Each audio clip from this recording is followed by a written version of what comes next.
I'm really happy with Adam. But there's something weird, Polly confessed to her friend. This is not a good start. What kind of skeletons does he have in his closet? I don't know. I haven't seen his closet because I've never been there. That's actually the problem. Can you believe that? Wait, you've been dating Adam since spring, and you still haven't been to his place? Exactly. And there are other red flags when you think about it. Sit down. I need to vent to someone, Polly said, tired of puzzling over her lover's strange behavior alone. They had met in an unusual and beautiful way. Polly was walking down the street. Suddenly, a strange man handed her a luxurious bouquet of bright red roses. "Oh, what's this?" Polly exclaimed in surprise, holding up her hands. "Flowers for a beautiful, though slightly sad stranger," the man replied with a charming smile. "They come with no strings attached. They're just meant to lift your spirits." "I'm sorry, I can't accept them. It's embarrassing. I don't even know you. My name is Adam. And if you'd like to get to know me better, my phone number is on a card in the bouquet." "I'd love to," he said with a wink, and then disappeared into the crowd. Shocked, Polly stood in the middle of the street, clutching the flowers. "I never thought anything like this would happen to me. And what a bouquet!" At home, after removing all the roses from their packaging, Polly was saddened to find that 2 of them were broken. But her attention quickly shifted to the note with Adam's phone number. Without hesitation, she texted him to thank him for the unexpected gift. Then came the agonizing wait. Adam read the message, but didn't respond right away. But when he did, he wasted no time in asking her out on a date that very night. Polly gladly accepted. She usually had no luck with suitors. In fact, those who showed up quickly drove the sensitive girl away with their rudeness or arrogance.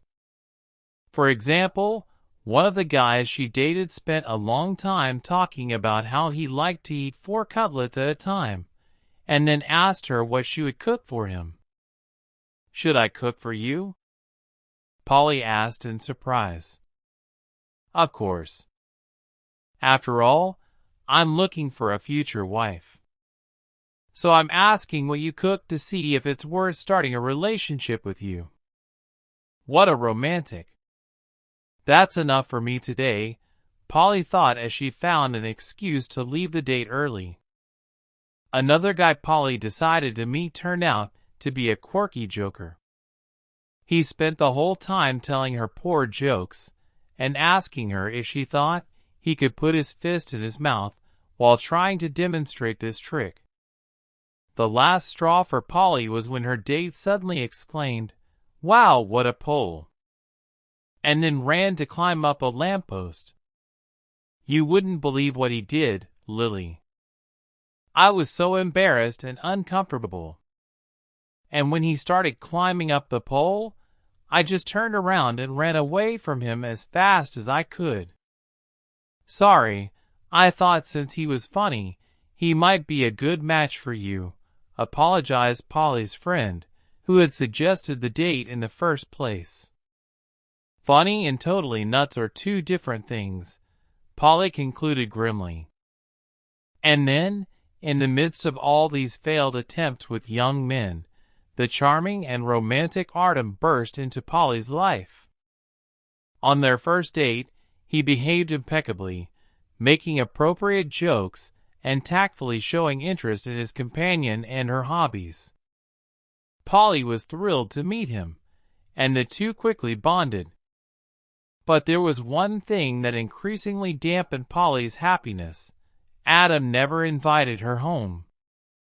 "I have a confession to make," Adam said one day in a mock tragic whisper.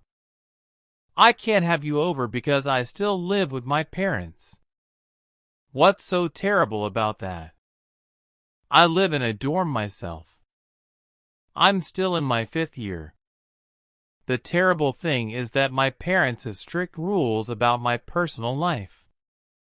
That's why I can't talk to you on the phone at night. Otherwise, they'll start interrogating me. Who are you talking to? What are you talking about? Who is this Polly? They don't think you should have close relationships before marriage. If I even mention that I'm seeing you, they'll immediately invite you for tea and start asking all sorts of questions. God forbid they scare you away with tactless questions like, where were you born? Where were you baptized? How many children do you want to have when you get married? Is that what you really want? I'd be nervous, of course, but I think it would be better to meet them, Polly tentatively suggested. All right. But I warned you, Adam smiled. It's just that we're in the middle of renovations. We've been planning to update the wallpaper and tiles for a while, and we've just started the demolition.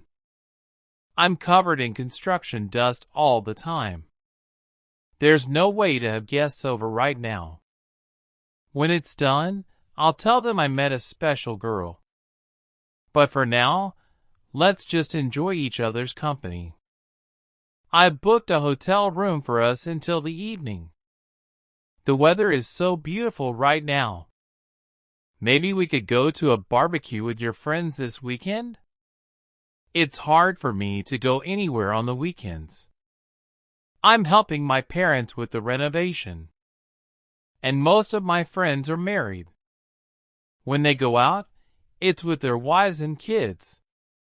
No romance at all. That's why I didn't suggest going out with them. You are young and you are carefree.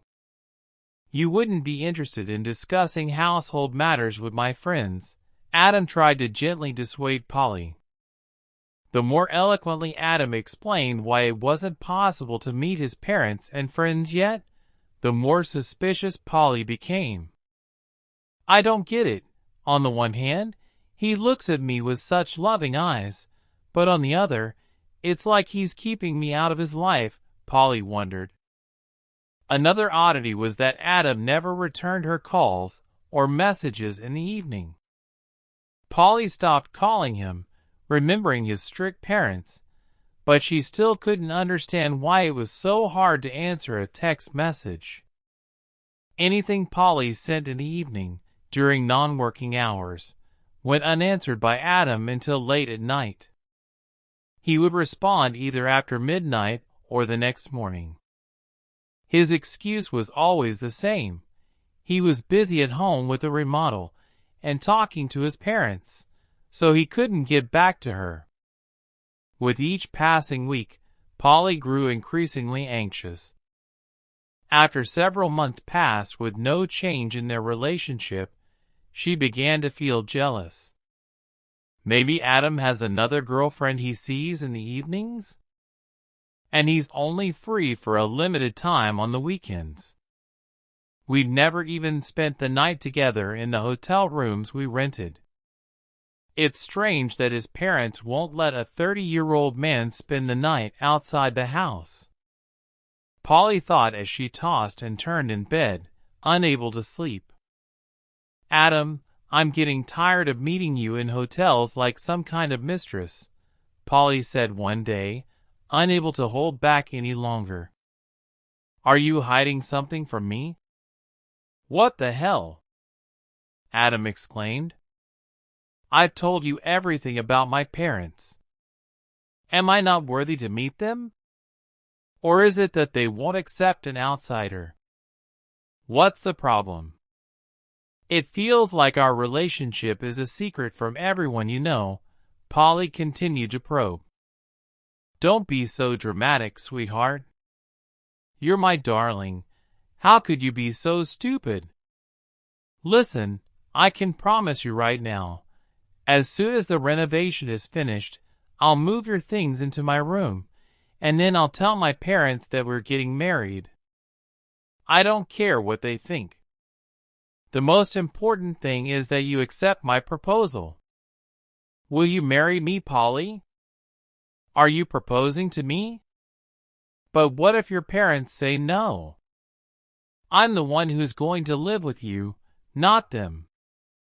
I know you're the best choice for me. Just be patient a little longer. It's important for me to move you into a newly renovated apartment.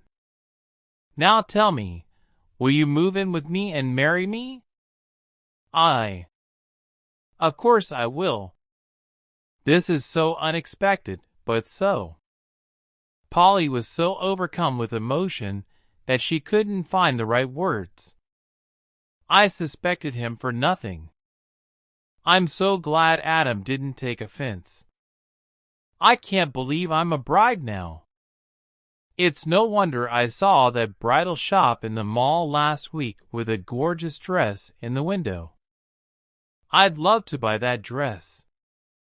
It's just a dream. Oh, how happy I am. Polly rejoiced as she walked back to her dorm after her date with Adam. Her heart was singing, and she felt like she wanted to embrace the whole world and dance for joy. Overwhelmed with happiness, Polly forgot about Adam's request not to text him late at night. Unable to sleep, she sent a message to her lover. I'm so glad we settled everything today.